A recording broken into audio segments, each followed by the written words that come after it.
ಬೈಂದೂರು ಪಟ್ಟಣ ಪಂಚಾಯತ್ಗೆ ತೆಗ್ಗರ್ಸೆ ಗ್ರಾಮವನ್ನ ಸೇರ್ಪಡೆಗೆ ವಿರೋಧಿಸಿ ರೈತರು ಬೈಂದೂರಿನಲ್ಲಿ ಬೃಹತ್ ಪ್ರತಿಭಟನೆ ನಡೆಸಿ ಆಕ್ರೋಶ ವ್ಯಕ್ತಪಡಿಸಿದರು. ಪ್ರತಿಭಟನೆಯಲ್ಲಿ ರೈತ ಮುಖಂಡ ವೀರಭದ್ರ ಗಾಣಿಕ ಮಾತನಾಡಿ, ಗ್ರಾಮೀಣ ಹಾಗೂ ಗುಡ್ಡಗಾಡು ಪ್ರದೇಶಗಳಲ್ಲಿ ವಾಸಿಸುವಂತಹ ತೆಗ್ಗರ್ಸೆ ಗ್ರಾಮದ ವರ್ಸೆ, ಮೈಕಳ, ಹಾಲಂಬೀರು, ಚಂದಣ, ಮೂಡಣಗದ್ದೆ, ಎಡೇರಿಗದ್ದೆ ಹಾಗೂ ಬೈಂದೂರು ಗ್ರಾಮದ ಎತ್ತಬೀರು, ಕಲ್ಮಕ್ಕಿ, ಗಂಗನಾಡು, ನೀರೋಟಿ ಪ್ರದೇಶವು ದಟ್ಟಾರಣ್ಯದಿಂದ ಕೂಡಿದ ಪ್ರದೇಶವಾಗಿದೆ. ಬೈಂದೂರು ಪಟ್ಟಣ ಪಂಚಾಯತ್ಗೆ ಸೇರ್ಪಡೆ ಆಗಿರುವುದರಿಂದ ರೈತರಿಗೆ ಕೃಷಿಯಿಂದ ಯಾವುದೇ ಲಾಭದಾಯಕ ಪ್ರಯೋಜನ ಪಡೆಯಲು ಅಸಾಧ್ಯವಾಗಿದೆ ಎಂದು ಹೇಳಿದರು. ತಾಲೂಕು ಆಫೀಸ್ ಬಿಟ್ಟಿರಲ್ಲ, ಒಂದು ಫೈಲ್ ಆಗಬೇಕಾದ್ರೆ 10 ಆಫೀಸನ್ನು ಸುತ್ತಲಿಗೆ ಬರುವಾಗ ಅವಳು ಪರಿಸ್ಥಿತಿ ಸಾಕಾಗಿರುತ್ತೆ.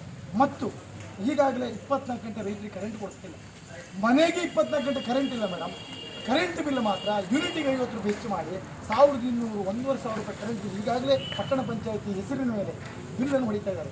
ಈಗ ಒಂದು ಹೆಣ್ಣು ಮಗಳು ಮೇಡಮ್ 300 ರೂಪಾಯಿ ದುಡ್ಕೊಂಬರ್ತಾರೆ, ಗಂಡ ಇರಲ್ಲ, ವಿಧವೆ ಆಗಿರ್ತಾಳೆ. ಆ ರೈತ ಹೆಣ್ಣು ಮಗಳು ಕರೆಂಟ್ ಬಿಲ್ ಕಟ್ಟೋದಾ, ಮನೆ ಟ್ಯಾಕ್ಸಿ ಕಟ್ಟೋದಾ, ಅಥವಾ ಅವಳು ಜೀವನದ ಸಂಸಾರವನ್ನು ಇಚ್ಚೋದಾ, ಅಥವಾ ಈ ವ್ಯವಸ್ಥೆಯನ್ನು ಯಾವ ರೀತಿ ಬದುಕುವುದು ಮೇಡಮ್? ಮೊದಲು ನೋಡಿ ಮೇಡಮ್, ಅಕ್ರಮ ಸರ್ಕವನ್ನು ನಮ್ಮ ಭಾಗದ ಎಲ್ಲ ರೈತರು ಕೃಷಿ ಹೊಂದಿದವರು ಯಾವುದೇ ಒಂದು ಭೂಮಿ ಒಳಗಾಕೊಂಡಿಲ್ಲ. ಅಕ್ರಮ ಸರ್ಕಾರ ಇದ್ದಂಥ ಭೂಮಿಯನ್ನು ಒಂದು ಅರ್ಜಿ ಕೊಟ್ಟಿದ್ವಿ. ಕಾಂಗ್ರೆಸ್ ಸರ್ಕಾರ ಉಂಟು ಮೇಡಮ್, ಎರಡೂ ಸರ್ಕಾರ ರೈತರ ಬೆನ್ನಿಗೆ ಚೂರಿ ಹಾಕಿದ್ವಿ. ನಾವು ಇಲ್ಲೇ ಬಂದು ಕೊಟ್ಟಿದ್ದೀವಿ. ಆ ಫೈಲು ಇವಾಗ ಒಂದು ಕಡೆ ಮುಳ್ಳಿದ್ವಿ, ಅಲ್ಲೂ ರೈತರ ಹಣ ಪೋಲಾಯಿತು. 57 ಅರ್ಜಿ ಕೊಡಿ ಅಂತ ಸರ್ಕಾರದ ನಿಯಮದ ಪ್ರಕಾರ ಲೈನಲ್ಲಿ ಬಂದು 57 ಎಲ್ಲ ಅರ್ಜಿ ಕೊಟ್ಟಿದ್ದೀವಿ ಮೇಡಮ್. ಆ ಅರ್ಜಿನೂ ಮೂಲೆ ಗುಂಪಾಯಿ. ಈಗ ಮೇಡಮ್ 94 CCL ಕೊಡಿ ಅಂತಾರೆ. 2.5 ಸೆನ್ಸಲ್ಲಿ ಪಟ್ಕೆ ಕಟ್ಟಕ್ಕಾಗಲ್ಲ, ಬಾವಿ ಕಟ್ಟಕ್ಕಾಗಲ್ಲ, ಸರಿಯಾಗಿ ಒಂದು ಮನೆ ಕಟ್ಟಕ್ಕಾಗಲ್ಲ ಮೇಡಮ್. ಪಟ್ಟಣ ಪಂಚಾಯಿತಿ ಮಾನ್ಯ ಸಂಸದ BY ರಾಘವೇಂದ್ರ ಅವರು, ಯಡಿಯೂರಪ್ಪಾಜಿಯವರ ಮಗ, ಬೈಂದೂರನ್ನು ಅಭಿವೃದ್ಧಿ ಮಾಡಬೇಕಂತ ಕನಸು ಕಂಡಿದ್ದಾರೆ. ಸ್ವಾಗತ ಮಾಡ್ತೀವಿ ರೈತರು, ನಾವು ಅಭಿವೃದ್ಧಿ ವಿರೋಧಿಗಳಲ್ಲ. ಆದರೆ ಬೈಂದೂರನ್ನು ಮಾಡಲಿ ಸಂತೋಷ ಮಾಡ್ತೀವಿ. ಆ ತೆಗ್ಗರ್ಸೆ ಗ್ರಾಮವನ್ನು BY ರಾಘವೇಂದ್ರ ಸರ್ ಅವರಿಗೆ ಮಿಸ್ಗೈಡ್ ಮಾಡಿದ್ದಾರೆ. ಅವ್ರಿಗೆ ಸರಿಯಾದ ಮಾಹಿತಿಯನ್ನು ಕೊಟ್ಟಿದ್ರೆ ಖಂಡಿತ ತೆಗ್ಗರ್ಸೆಯನ್ನು ಪಟ್ಟಣ ಪಂಚಾಯತ್ ಮಾಡಲಿಕ್ಕೆ ಸೌರು ಬಿಡ್ತಿಲ್ಲ. ಮಾನ್ಯ ಶಾಸಕರದ್ದು ಮೇಡಮ್, ಹಂದಿಗಳು, ಕಾಡು ಪ್ರಾಣಿ ಸಂಜೆ 5 ಗಂಟೆ ಸಂದರ್ಭದಲ್ಲಿ ಮೇಡಮ್.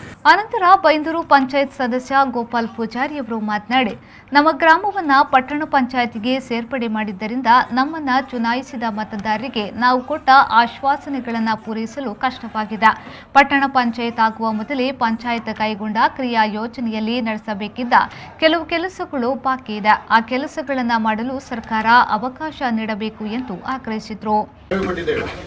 5 ನಿಮಿಷ ಅವ್ರದ್ದು ಏನೋ ಅದಕ್ಕಿಂತ ಮೊದಲೇ ಒಂದು 4 ಗಂಟೆ ಮೊದಲೇ ನಾವೆಲ್ಲ ಸೇರಿರ್ತೀವಿ. ಅವರು ಹೋಗುವಾಗ ನನಗೆ ಒಂದು ಮಧ್ಯದಲ್ಲಿ ಸಿಕ್ಕಿದ್ದು, ಹೋಗುವಾಗ ಇದಕ್ಕೊಂದು ಮನವಿಗೆ ಸ್ಪಂದನೆ ಮಾಡಿ ಹೋಗ್ಬೋದಿತ್ತು. ಮನೆಯಾಗೆ ಇನ್ನೊಂದ್ಸಲ ಮನೆ ಮೊದಲು ಒಂದು ನಾನು ಪಟ್ಟಣ ಪಂಚಾಯತ್ ಮಾಡಿರೋದ್ರ ಬಗ್ಗೆ ಒಂದು ಮೀಟಿಂಗ್ ಅಂತ ನಾವು ಅಲ್ಲಿ ಹೇಳಿದ್ದೇವೆ. 57 ಅಡಿಯಲ್ಲಿ ನೀವು ಅರ್ಜಿ ತಗೊಂಡಿದ್ದೀರಿ, ಎಲ್ಲ ಜನರನ್ನ ಬಿಸಿಲಲ್ಲಿ ನಿಲ್ಲಿಸಿ ಎಲ್ಲ ಕಾದು ಏನೋ ಒಂದು ಅರ್ಜಿ ಹಾಕ್ಲಿಕ್ಕೆ ಅರ್ಧದಲ್ಲಾಗಿದೆ. ಎಲ್ಲೋ ಸಾಲ ಮಾಡಿ ಮನೆ ಕಟ್ಟಿದ್ದಾರೆ. ನಾವು ಕೇಳಿದ್ವಿ, ಈಗ ಕೇಳಿದ್ರೆ ಅವ್ರು ಏನಾಗ್ತಾರೆ, ನಮ್ಗೆ ಅದರಿಂದ ಏನು ವಿಷಯ ಇನ್ನೂ ಬಂದಿಲ್ಲ. ನಮ್ಮ ಜನ ನಮ್ಮನ್ನ ಏನು ಕೇಳ್ತಾರೆ ಅಂತ ಹೇಳಿದ್ರೆ ಫೋನ್ ಮಾಡಿ, ನೀವು ಮನೆ ಮಾಡಿಸಿದಲ್ಲ ಅದ್ರದ್ದು ಇದು ಹಣ ಬಂದಿಲ್ಲ, ನಾವು ಸಂಘದಲ್ಲಿ ಸಾಲ ಮಾಡಿದ್ದೇವೆ ಅಂತೇವೆ. ಅಂತ ಜನರಿಗೆ ನಾವು ಏನು ಉತ್ತರ ಕೊಡಬೇಕು?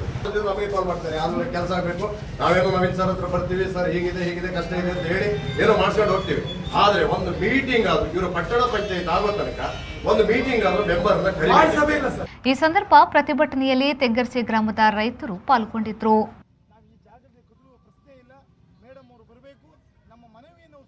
Raviraj, V4 news, Byndoor.